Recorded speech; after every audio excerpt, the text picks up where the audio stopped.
this past week, a buddy of mine who I haven't talked to in a while, but we grew up together. We used to work out together back in Canandaigua, New York, passed away this past week. And it sucks. Pancreatic cancer. Billy O'Hanlon, one of the best guys to come out of Canandaigua Academy, went a full ride to Cornell to play lacrosse. One of the hardest shots ever from a lacrosse player I've ever seen in my life. And just a great guy. Never did drugs. Like when we were all growing up, we were balls deep and smoking and snorting and doing everything because we're Gen X and that's just what you do because you didn't give a shit. Billy would drink like a fish, but wouldn't touch any drugs. We always thought Billy was the one that would go on and run for president. We all thought Billy was gay because he wasn't running around with women ever. So in the late... What a time. Right. So it was like 97 or 98, I took Billy O'Hanlon to the #1 singles club med in the world, Martinique, in the French West Indies. Okay. By day 2 of being at Club Med Martinique, I found out that Billy O'Hanlon was not gay. He was selective. Yes, he was. And so I had planned to go back. I go back to see my dad every 2 months, but I'm going early because of all of Billy's stuff is going on. And we're having the afterwards, the Irish wake kind of thing is at the Greenfront restaurant, my buddy Eric Zimmerman's restaurant in Canandaigua. So this, describe an Irish wake to Black people, man? Well, an Irish wake to Black people, it's more about getting together with people you haven't seen in years. Okay. Like Billy was a year ahead of me, and that class was stacked with athletes. Like my junior year, our football team in upstate New York was #1 in New York State. We were #1. We won by an average. We were 10-0 that year. We won by an average margin of 32 points. Jesus. Yeah. Like that's how good we were. And Billy didn't play football because he was too nice. He was too kind, and he just couldn't do it. But he played lacrosse. But he was a phenomenal lacrosse player and could have gone anywhere. Wanted to stay kind of close to home. Sure. Ivy League, got great grades, and got a full ride and went to Cornell and was co-captain one of the years he was there. And so an Irish wake is really going back and seeing guys you haven't seen in 20, 30 years plus. At least for me, it's going to be. And just shit talking about Billy. There's a great picture I have that my buddy Eric, who owns the Greenfront, sent me, is the night of their senior prom, senior ball. They all got hotel rooms at the Inn on the Lake, and there's a great picture of Billy O'Hanlon passed out on the floor next to a bottle of peach schnapps. Peppermint schnapps. Oh, God. And I'm next to him I'm a junior, full head of hair, wearing my Canandaigua Braves Letterman jacket. And I'm going like this. And I'll actually drop it and I'll give it to Scott to drop it in. Please. It's a great picture. Please. And Billy is passed out. I was trying to get into his room from an adjoining room. I kept opening the door like this. It kept hitting him in the head. He was passed out on the floor. Bless his heart. Bless his heart. You were giving him the Kill Bill. Yes, exactly. Exactly. And but just a great guy that passed away too soon. And it's like when somebody from your group goes, it's like, oh man. And you really start to question your mortality. Was he the first for you? Oh yeah. Yeah. And again, we hadn't talked in a couple of years.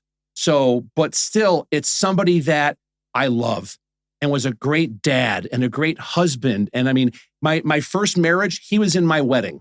Damn. Back in Canandaigua. Okay. And, I went to his wedding, married over 20 years to Jackie and 2 great kids. And so it hits home. It slams. So I'm dedicating Dad Pod today to Billy O'Hanlon. Forward now for Billy O'Hanlon, man. For Billy O. Billy O, you have the most Irish name. Like if you could draw it up, Billy O'Hanlon would probably be William Anton O'Hanlon. William Anton. I like Billy, man. Billy Two Sticks. Yeah. He was such a great guy. Such a great guy. So and funnier than shit, he could barefoot water ski.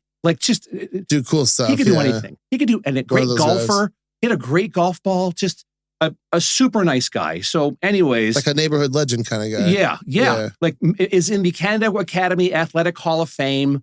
But it's just the nicest guy. And it's like, why? And I don't believe in God. I'm not a God guy. Sorry, but I do believe that there's I've said this before, like the cantina scene from Star Wars. Yeah. There's a bunch of creatures or something around like a table that's a quorum. and they make decisions on things. And I just think that somebody somewhere somehow needs Billy. And so they're like, dude, I'm sorry, but we're going to take you. We need you to help us out with something else. Yeah. Sounds like Irish wakes a lot like black wakes. It's more of a celebration of life, Absolutely. a little bit of shit talking. Yes. And it's more of like a God needed this person or somebody needed this person. Somebody or something needed this person. And like you go to church, the church is where you'll wail and cry and absolutely. But then we'll go to the Green Front and we'll all have 17 or 18 drinks and then just, swap stories about Billy. And then bury it down as deep as possible. And then, absolutely. And then you just I've seen enough Irish movies to know a few stereotypes. Let her come out in rage. About 6 months later, just some rageful rant I'll have about something that triggers it. Someone will say, oh, my friend died. You don't know death. You don't know death. Let me tell you about Billy. Let me tell you about Billy O'Hanlon. Okay. And this is something that we've talked about before. We now live in what is, without a doubt, the most fragile generations of Americans ever. We've built a culture that rewards emotional fragility. Yes. And the most fragile receive all the attention. Yes. Everybody's had a family. If you grow up with brothers and sisters, right? No matter what you do, there's always one kid that needs more attention than the other kids, right? And unfortunately, the kid who needs the most attention typically gets it at the cost of the other kids. And I feel like we've moved in. I don't think that's healthy for families. Families that do that, I don't think that's healthy, right? Spending more time with the problem child than the kids who could actually use the attention for success. And I feel like that's really traveled into society where it's like, oh, you're successful, you're doing well, fuck off. You do it on your own. Oh, you have trauma. Oh, you have an issue. Let's pour all of our energy into your problems, right?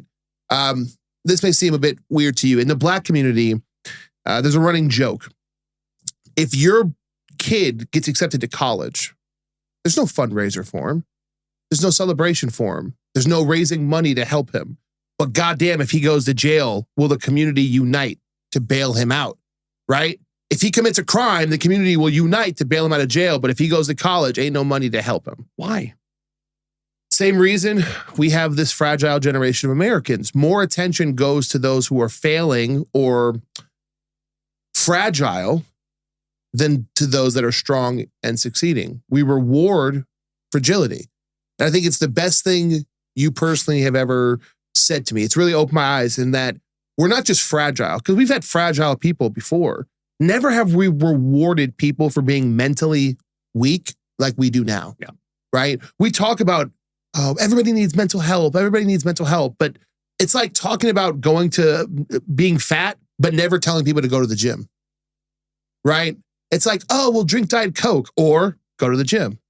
Right? We send people to therapy, but we don't send them to get mentally stronger. Does that make sense? Absolutely. There's a great line in, I want to say it's Star Trek Wrath of Khan with Ricardo Montalban and Ricardo Montalban has the prosthetic chest. So it looks like he has defined pecs. It's wonderful.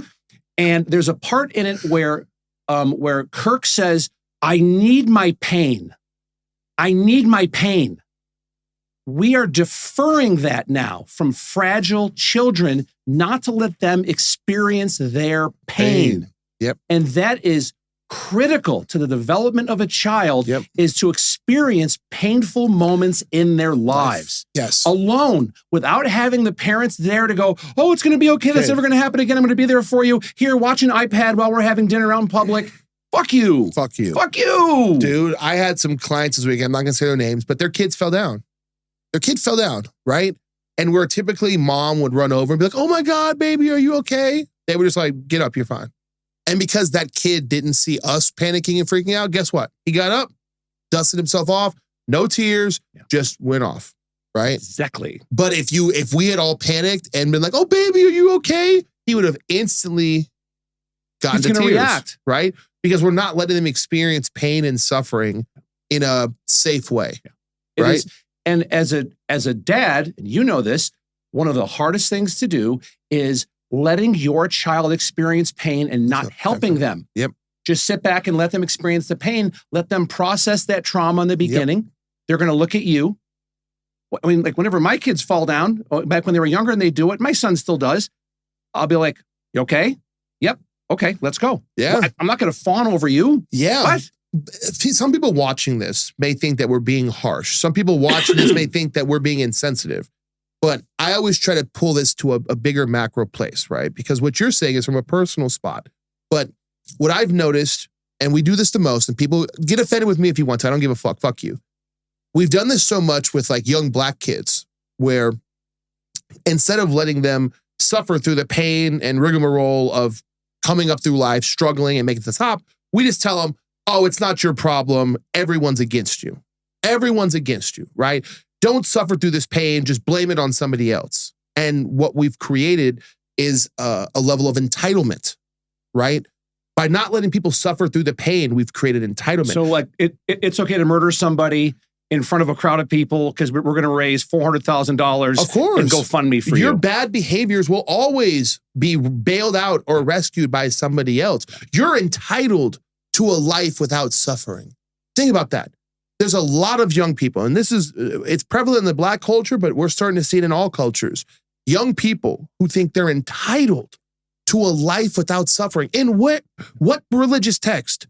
From the Quran to the Bible, whatever you believe in, Buddha sits under a waterfall, right? Suffering is an integral part of it. Fucking Harry Potter had to sleep in a closet. Luke Skywalker had to grow up with his single mom on a desert planet with fucking space aliens. Suffering is an integral part of every hero's story, and yet we're removing that from male's perspective now. A fact check, actually, Luke Skywalker was raised by his aunt and uncle. His Uncle Owen and Aunt Maru or something, I think it was. Someone will check me on that one.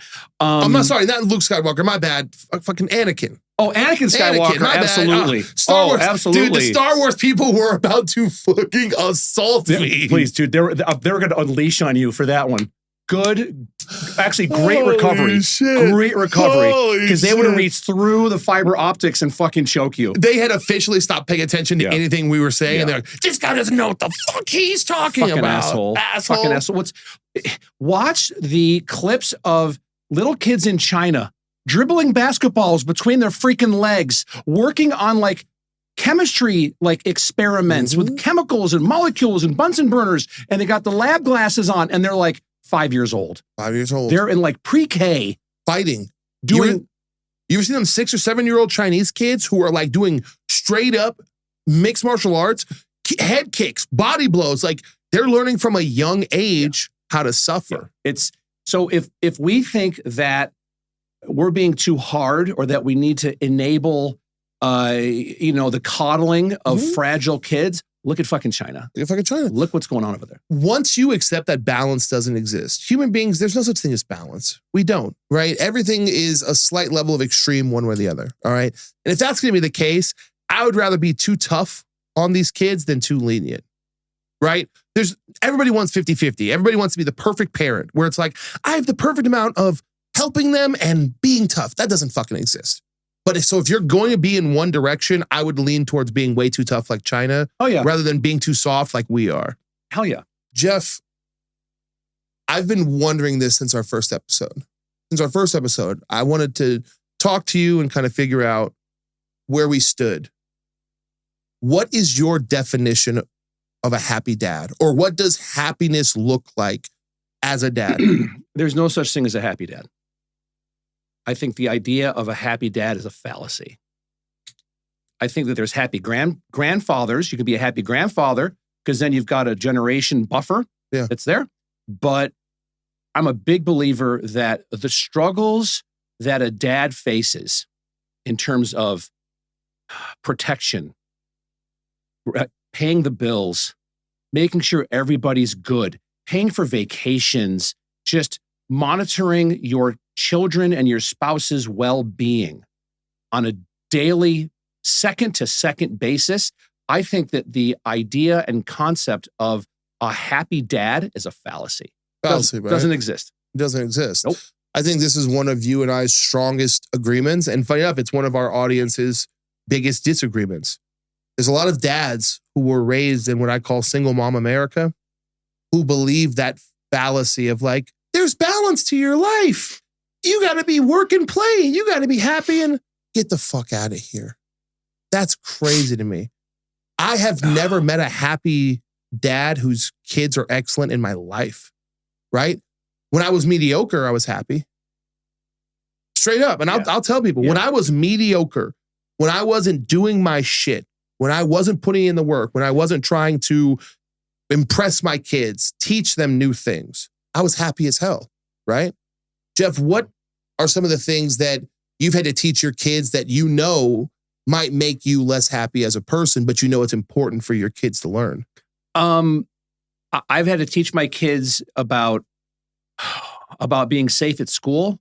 My kids have a Kevlar plate that is the same that goes into a bulletproof vest, and they each have one for their backpack that will stop a high-powered rifle. Damn. Yep. And I gave them, about a year ago, I gave each of them one, and they have them in their backpacks at all times. And the thing weighs like 10 pounds. So it's not light.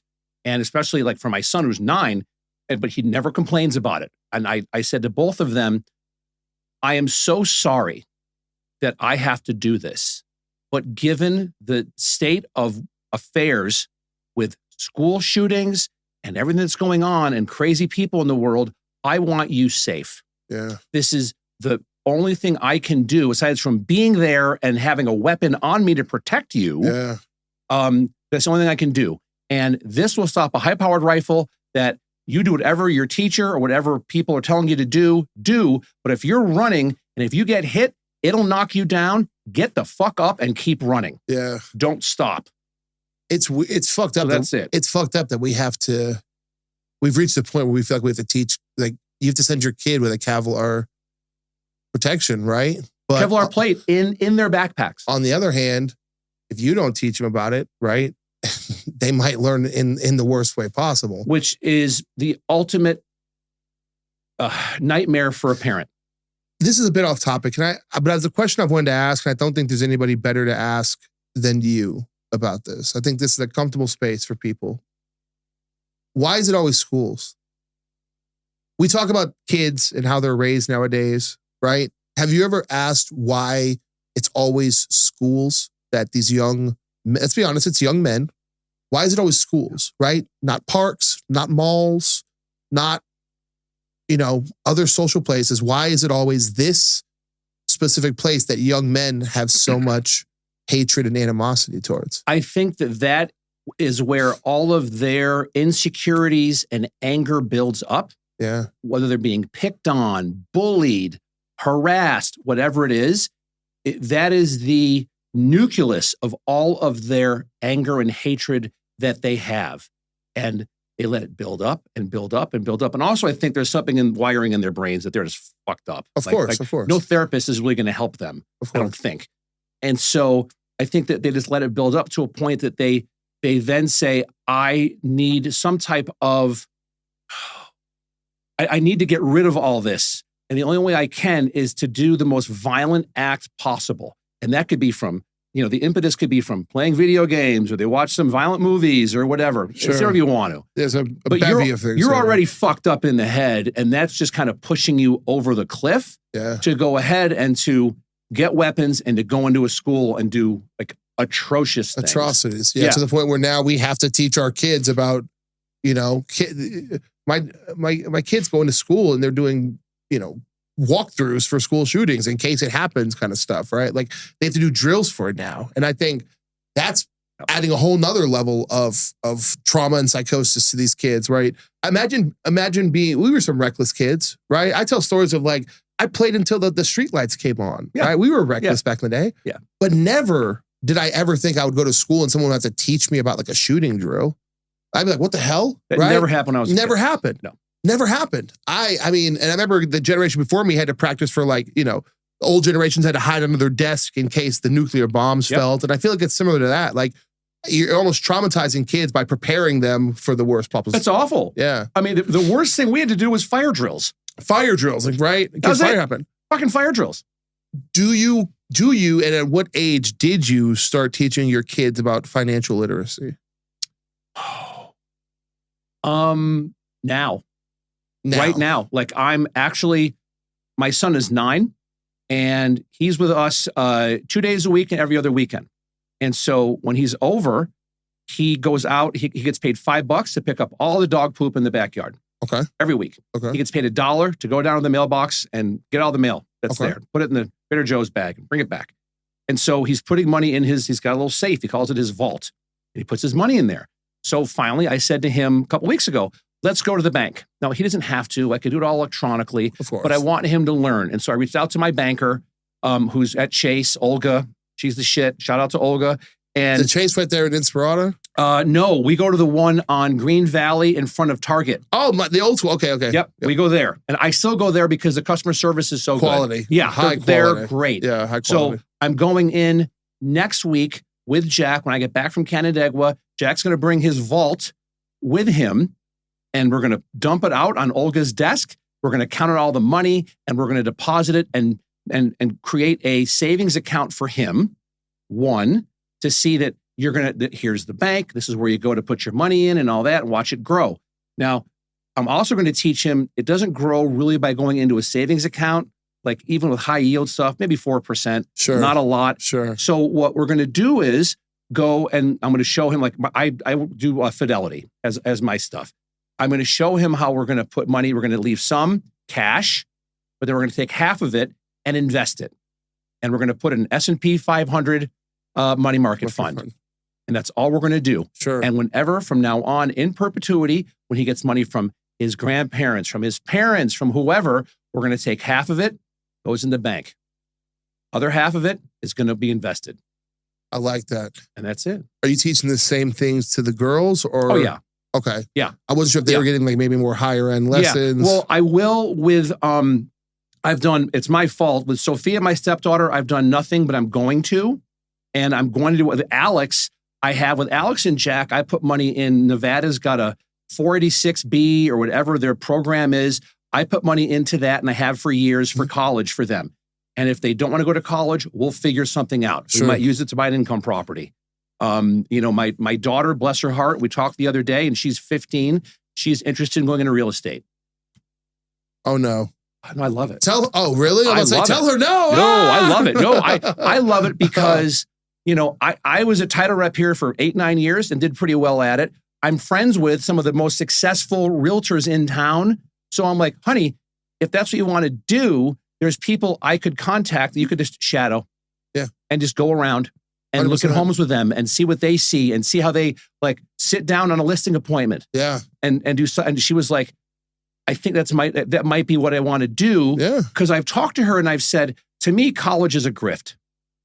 A big grift. Yeah. Nowadays, look at Harvard. Like, come on. Don't they have like a $60 billion slush fund? Jesus Christ. $80 billion endowment they have. And Trump now is looking at like withholding like $3 billion in federal funding. Well, they should. Yeah. They should. And just because you get your undergrad, what does that guarantee you? I've told my kids, if you're going to go on and be a lawyer, a doctor, an engineer, yep. Something, science, an technology, accountant, yep. Absolutely go, but you're going to end up getting your master's and maybe going on farther than that. Yeah. Let's have that talk. But if you don't know and you're just going to go for liberal arts, no. It's crazy. No, go get a job. One of the biggest wastes of money I ever did was majoring in English and communications. And I'm like, brother, I'm on a podcast now where I talk and yap words and ChatGPT tells me how to spell things, right? Yeah. If you're not going for science, technology, which again, what college was based off of, right? Science, technology, engineering, math. Yeah. Things that make the world more productive, things that help make the world more beautiful, right? That was the whole intention. If you're not going for that, your degree a lot of times isn't worth the loan that you're taking out for it. It makes zero sense to you get back to the debt. If you go to school, you get out with your undergrad, your bachelor's degree, and you've got $75,000 to $200,000 in debt, and you can't write that off if you file BK, like you're fucked. You're fucked. You're fucked. At 18 years old, they're getting people to sign their life away. You have people afraid of houses, but they'll take a loan for a degree that isn't worth the piece of paper they're printing it on. Exactly right. So for me, I don't see the value, but my kid's mom, she got her master's degree in education. Yeah. She's super smart. Yeah. She went on, she did a pivot a couple of years ago, and now she's teaching, but also she got her therapy license. Yeah. Licensed marriage and family therapist. Went to UNLV, great program. Yep. So now she's very slowly onboarding clients so she can stop teaching because, I mean, here at Clark County School District is challenging to say the least. And so she was smart enough to go ahead and now she knows what she loves, which is helping people figure out what's wrong with them. 100%. But so much of that she learned outside of college, right? Absolutely. She learned on her personal experiences, right? College plays a huge factor in what I'm going to say next, but from a very early age, they have essentially stolen young men and potential young fathers' purpose and pride away. If you're a young man in America, becoming a father is so low on your priority list because just think about what you're growing up in, right? 56% of Americans, you grow up without a dad in the household. Your mom has custody of you from a very young age, and all she's telling you is how shitty your father is. So you grow up with this very negative idea of what a dad is. And then out of the other 44% who actually have dads, how many of those would you say are masculine dads? When you're out and about, Jeff, how many dads do you look at and you're like, wow, I want to be like that guy? Under 50%. Right?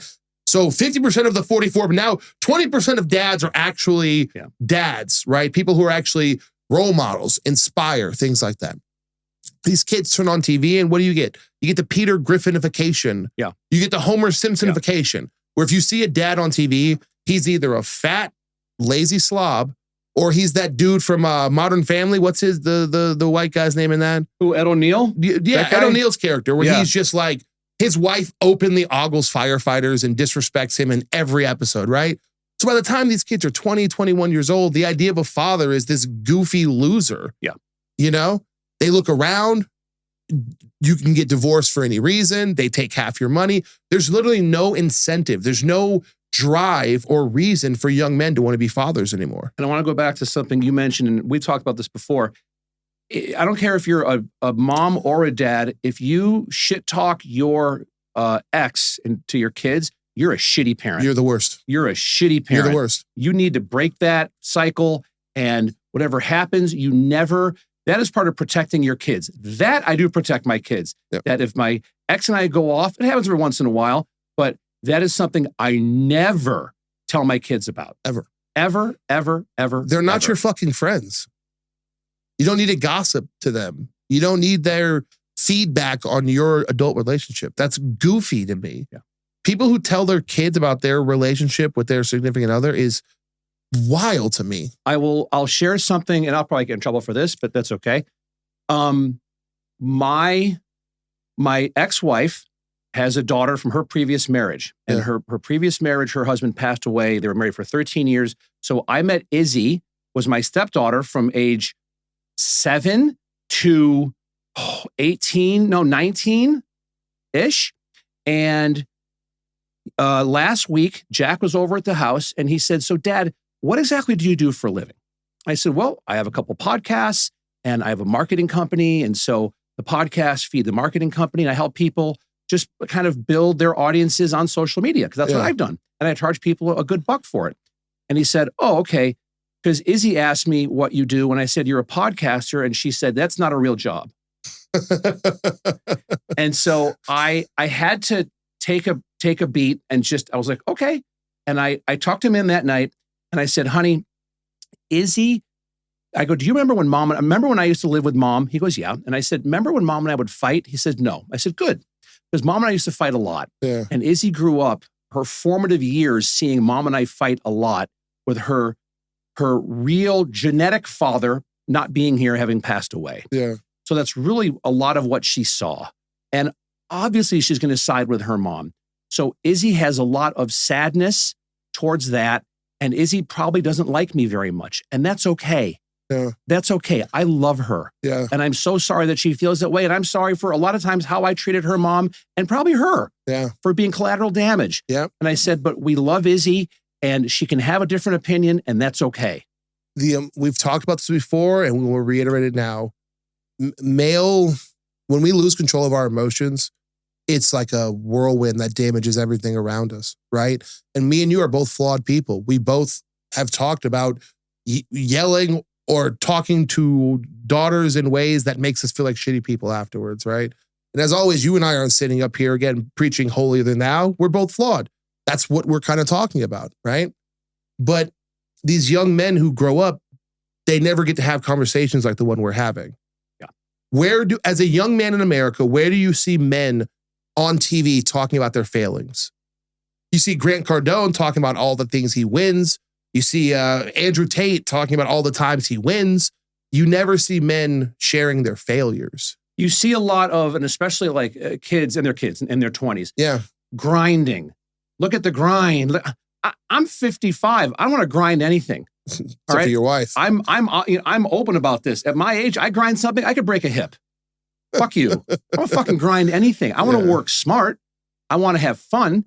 I work a little bit during the day, but then other days I'm like, you know what? I want to play Call of Duty on my phone. Yeah. And I just sit there and play fucking Call of Duty for a while. But you grind it towards a purpose. Correct. Right? Oh, God, yes. You've grinded towards a purpose. What purpose do these young men have anymore? What's the purpose? They look around, they see a beautiful girl, and then they go to her Instagram, and there's the OnlyFans link. Right? They see a beautiful girl, but oh no, she hates men. Oh, they see a beautiful girl, she already has a kid. Right? No place for me to get right. And it's like the percentage of marriable people out there for him is so low. The purpose of having children's gone. What are they left with? They're just birth rates are going down. Yeah. The amount of marriages is declining because of that. Yeah. And it's because also men lack purpose. Yeah. They lack the purpose to weed through all of that to find the right woman. Yeah. Like I found mine on Bumble travel mode in Tampa, Florida, and I'm in Las Vegas. We made it happen, moved her and her daughter and animals out here. Yeah. Happy as clams now. But you've been through the struggle. Yes. Right? You got the chance to start fresh with somebody, have a kid with them, make your mistakes, figure life out. Yeah. These young men aren't even getting the chance to start. There's no beginning for them. It's just work, make money, grind, buy yourself a car, buy yourself shit, and then what? To what ends? You're filling, and this is something I've said this before. The movie Tombstone, and secret black movie. That's a secret black movie. Is it really? Tombstone. No shit, brother. If white people and black people understood how much both of them love Tombstone, oh, that's awesome. We could come together as awesome. people. I'm telling you, black people fucking love Tombstone. We've just advanced race relations by 50 years. Oh yeah, that's fantastic. Oh man, now I'm so in the middle of a podcast, I'm forgetting the quote. Oh, I could be your Huckleberry. That's some shit that I quoted every day of my life growing up. He just passed away. So there's a line in that Michael Biehn, who was in the original Terminator. Okay. He's Johnny Ringo. Okay. And Powers Booth is like the head boss of everything, and he talks about Ringo, and he says, "But I'm afraid when Ringo takes over, he's gonna just go nuts and kill everybody." Yeah. And the thing that Doc Holliday says about Ringo is he has a hole inside of him that he never can fill. Yep. And it's just of hatred and sadness and misery.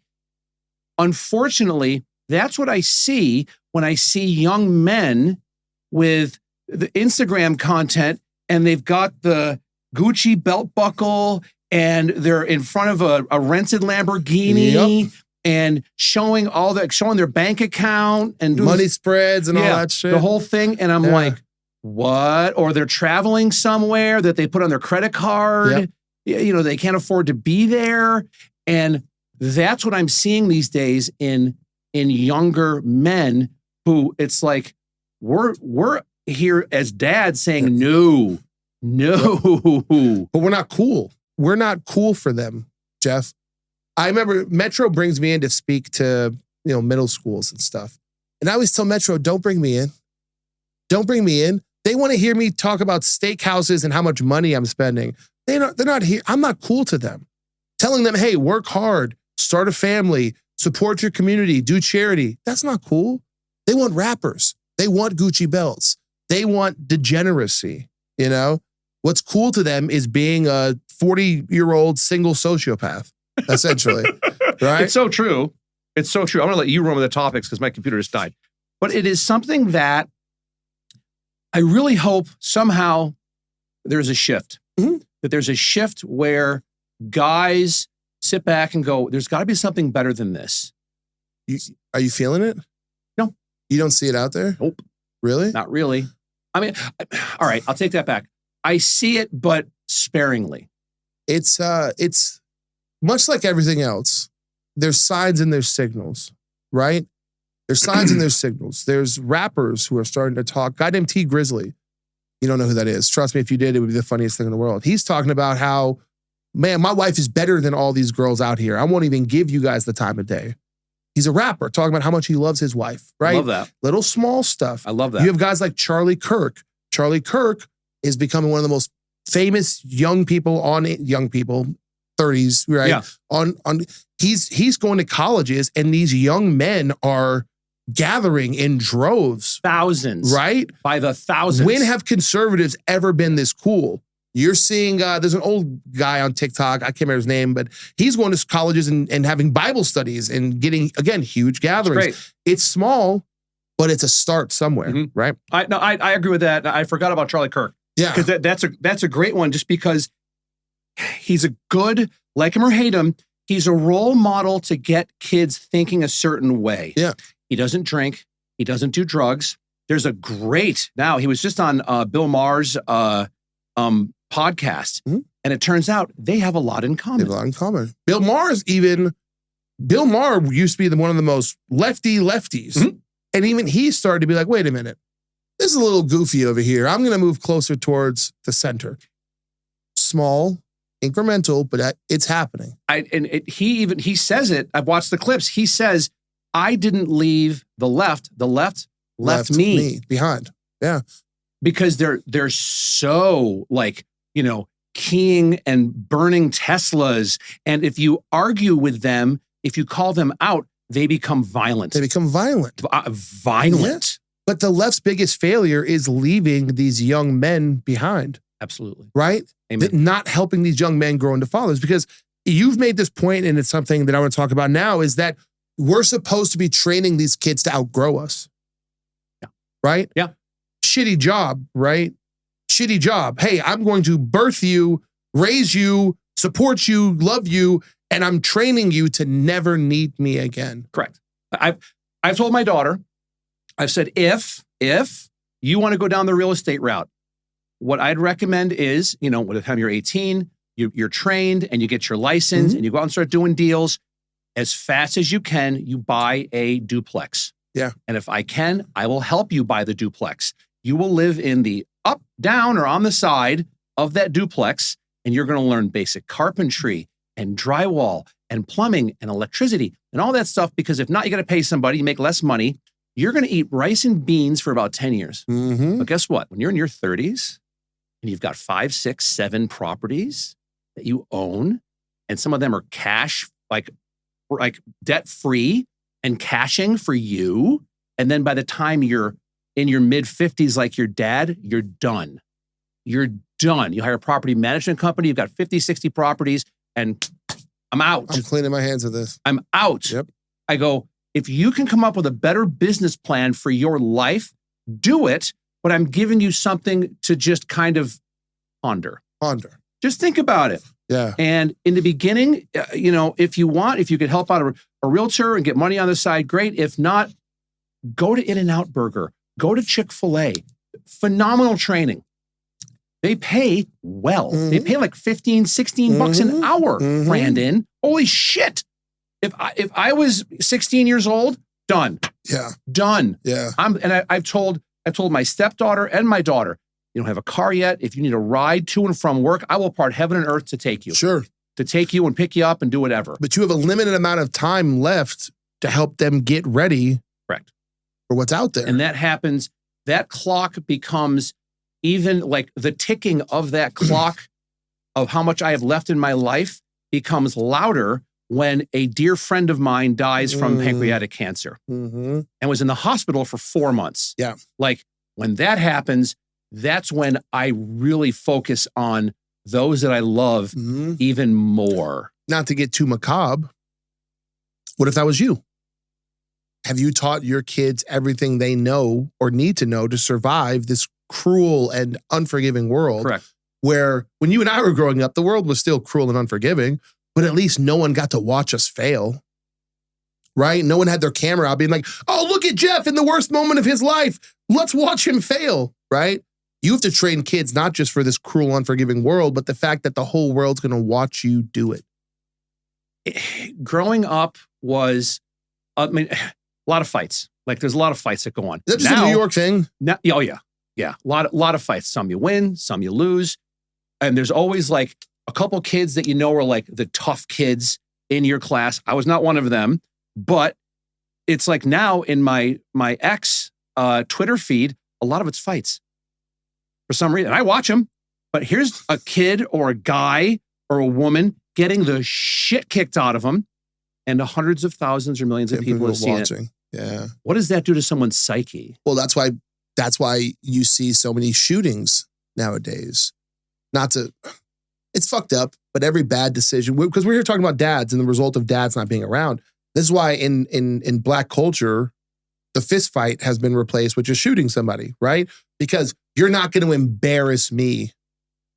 You're not going to kick my ass, record it, and have 100,000 people laughing at me. I'd rather just shoot you than be that socially embarrassed, you know? But how do we train kids against that? How do we train kids to take a whooping and keep on ticking? How do we teach kids just to walk away? That's an even better question. How do we teach? Because I've said this to all three of my stepdaughter, my daughter, and my son. I've said, he or she is coming, but what are you going to do when you're confronted by the bully? Yeah. What are you going to do? And I'll keep, because it was said in my daughter told me, and it was said in confidentiality and confidence. I won't say what she said, but it was a great answer. She was very good about a very mature way to handle it. And I said, I hope that's what you do. Yeah. I'm being cautiously optimistic, honey, but he or she is coming.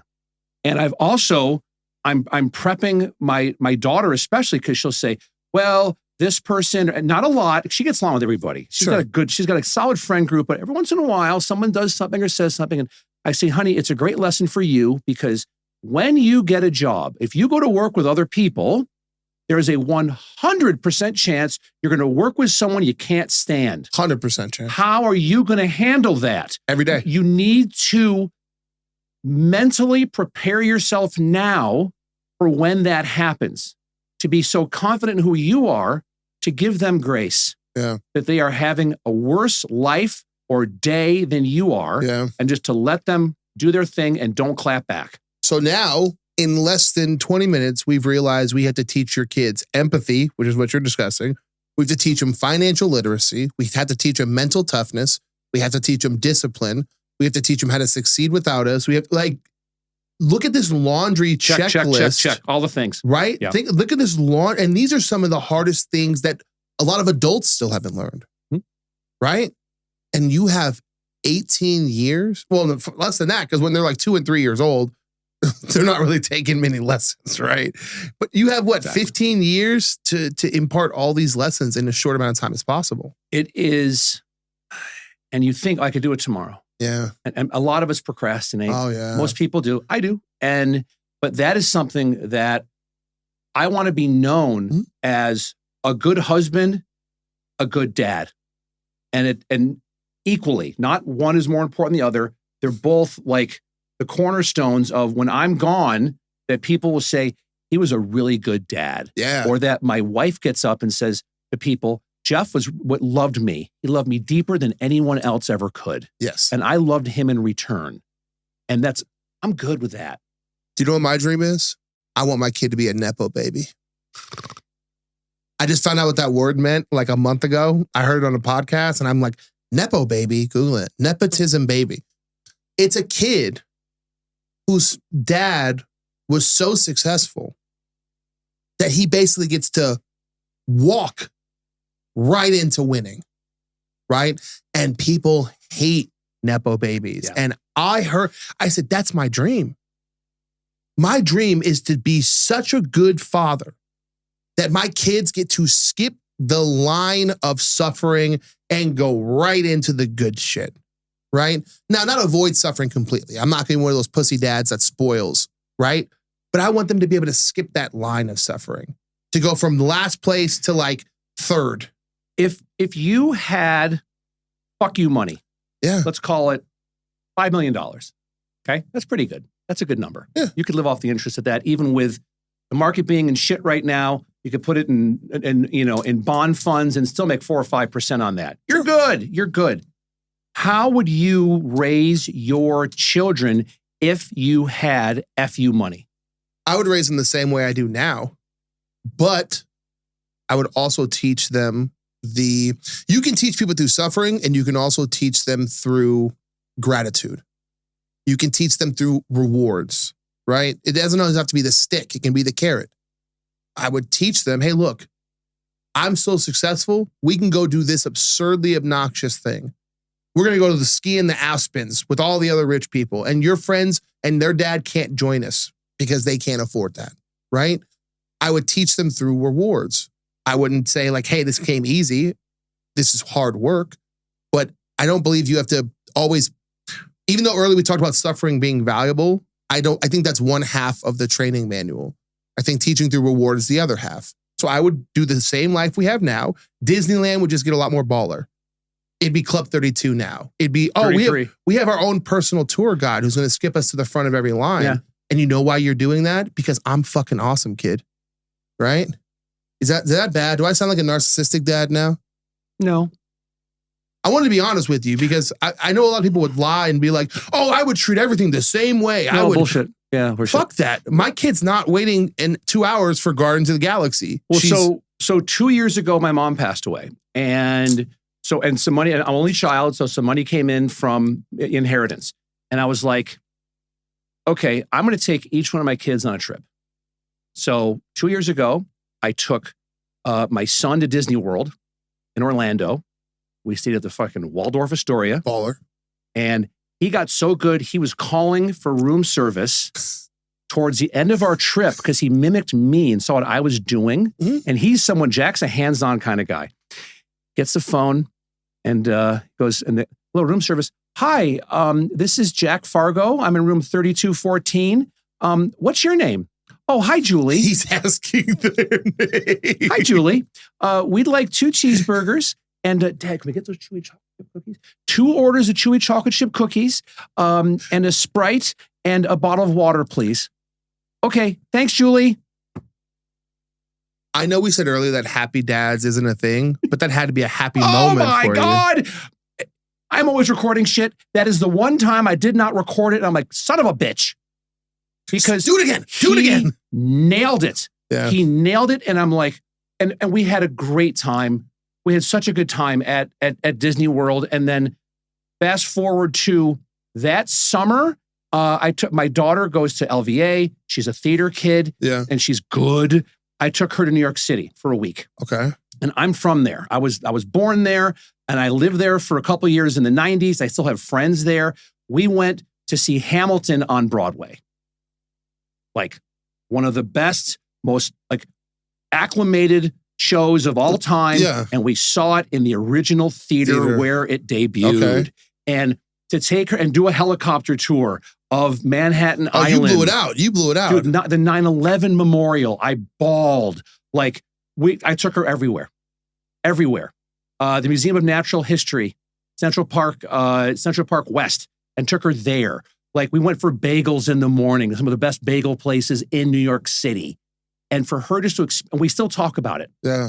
To give them that experience. Financially, I am not in the position to take them every year. No. But that's my goal now is that I want to be able to take my kids individually on a trip every year.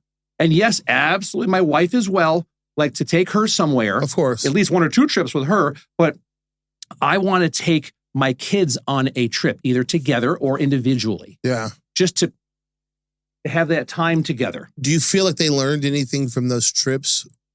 Do you think, for kids, obviously, their idea, their concept of money is, it doesn't exist, right? But do you feel like it changed your kids at all? Did living the good life strike them as unique? Do you feel like they benefited from the better? Did it change their behavior at all towards you? Or was it just like, this was fun, Dad? It's a great question. It's something that it was a series of positive experiences that took place that we still talk about to this day. So the memories are, I've created core memories for myself and for them that they will have forever. Like even Jack was, he was 7 and he remembers idiosyncratic details of the thing of us going. Like we had shirts made up. Like I think I wore it the last time I was here. It's a red shirt that says Disney and Dad on it. Yeah. And I had one for him that says Jack. I was gonna make fun of you, but now you told me. Well, I don't give a shit, dude. But now you told me the story, and now it's kind of heartwarming, and So go fuck yourself. How dare you? What's wrong with you? You're a shitty person. You're a horrible fucking person. I am a shitty person sometimes. What's wrong with you? Oh, Take man. a Percocet and self-medicate. What's wrong with you? We'd go in the morning to the breakfast buffet, breakfast area. It's a fucking Waldorf. It's a 5-star place. Of course. And he had Jack on. By the second day, literally every person in that place, good morning, Jack. Good morning, Hi, Jack. How are you? Hey, how you doing? Hey, and he loved that. Did he love the feeling of knowing he was special? Yeah. Right? Yeah. Oh, yeah. This is going to come off as I can't worry about it. I think it's important to teach your kids that they're better than other kids. I thought I was going to try to put that in a less blunt way, but at this point, you know what? We're here. I think it's so important, right? And I'm a history nerd. And one of the reasons that kings would pass on their lineage to their sons is because you have to teach people how to have power and success. If you took, how many lottery winners went from poor to rich and threw the money away? Because nobody ever taught them how to handle success, right? One of the biggest struggles I've talked to you about is being the first person in my family to handle success. It's a lot, right? To have nothing and now I can buy everything. It's a lot to handle. And I think teaching kids, your kids have to learn success just like they have to learn suffering, right?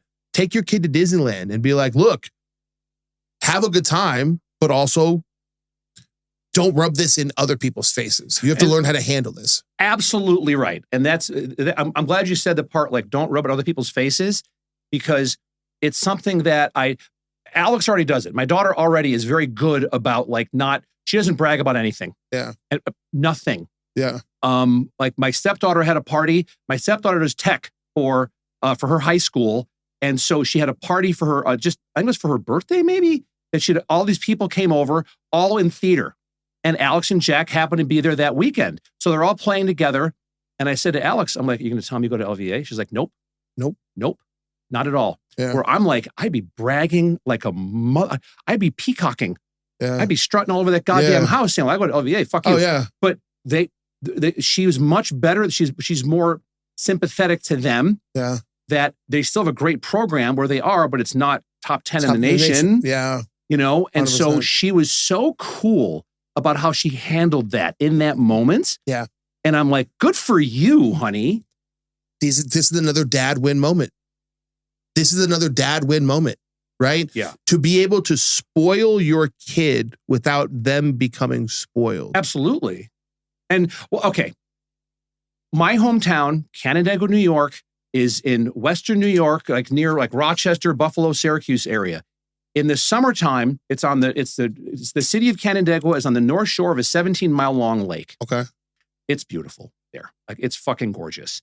During the winter, it's awful because of the snow and all that. But in the fall foliage, beautiful. But in the summer, oh my God. And so I now bring my kids back there every year. We go back and we have dear friends. It's my mother's best friend.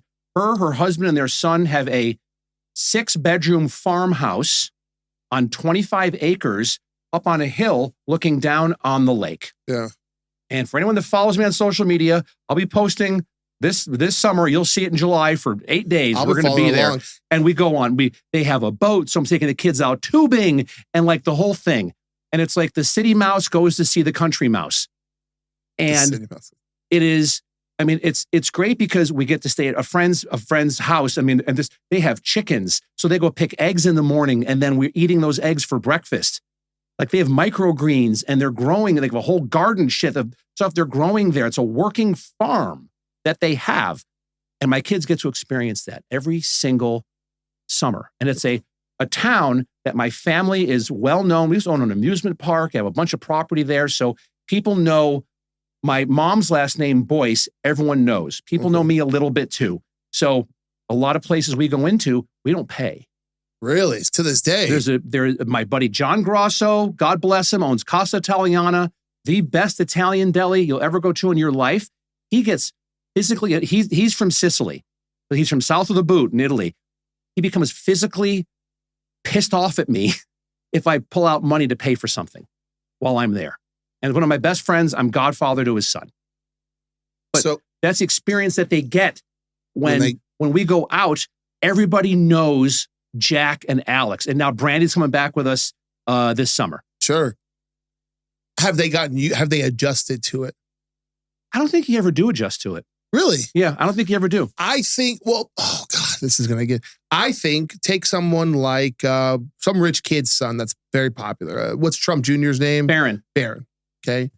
I think that kid is destined for success. You see the pictures of when they had the inauguration and Melania and Donald are walking in, and then there's like an enlarged video, and it's like it makes Barron like 12 feet tall. Oh my God, it's fucking hilarious. It's fucking, because the kid's like 6'6", he's a beast. He's a beast. Yeah. But that's a great analogy. Is what about him? I think how could you be more, he's media trained, right? At a very young age, he knows how to speak in front of millions of people. Hmm? He knows what failures look like. He's had to watch for the past 8 years his dad be absolutely character assassinated, attacked, and he's had to watch him every day come home and be a dad, right?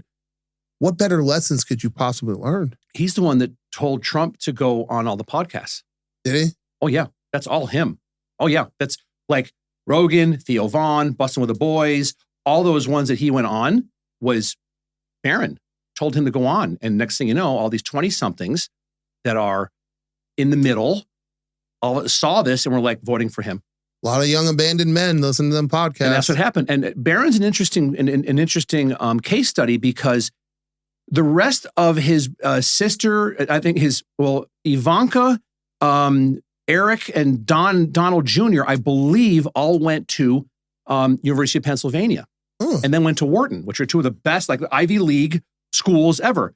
Barron's going to NYU. Still a great school. Yeah. It's not fucking, it's not Penn. It's not UPenn. It's not an Ivy League school. So it'll be interesting to see how he develops. Like people are saying he's going to run for president one day. Like he's going to be the guy. Kings train princes who turn into kings and train princes, right? Learning power, learning how to handle success. Honestly, I think we could do a whole episode on that because we really focus on suffering and discipline, but there's another side to that kids need to learn. And I think Barron Trump's a great starting place for us. I love that. Yeah, 100%. Jeff, I'm sorry your computer died, by the way. That's all right. We were yapping so long. We're good. We're at an hour. We're at an hour? Yeah. There was a fun game I wanted to play called Do You Notice? But we're at the end of it, so we'll save it for next time. We'll definitely have the audience. Hey, audience, if you notice things, we don't care. They can be funny, sad, good, whatever. Comment, message, let us know what you guys are noticing. Anything. We'll read the best ones on air because I think what you guys are looking at is hilarious right now. And thank you for just getting what we're saying because the numbers speak for themselves in terms of audience and views, especially that like what we're seeing with the clips is way beyond my expectations for a brand new podcast. And even though I have a little bit of an audience, you've got a massive audience, but it's still outperforming that. Yes. In terms of what people are watching and commenting on. Yes. I love that. Keep the comments coming. Sincerely, guys, what you guys are doing is special right now. Me and Jeff both have built-in fan bases. This is episode 6. My dad pod clips do better than my food clips at this point, on average, which is nuts, Jeff. Your guys' support is absurd. And I think we've touched on some good subjects, and I think there's plenty more to come. I love it. Got a frog in my throat right there. That's all right. Thanks, brother. Thank you, brother.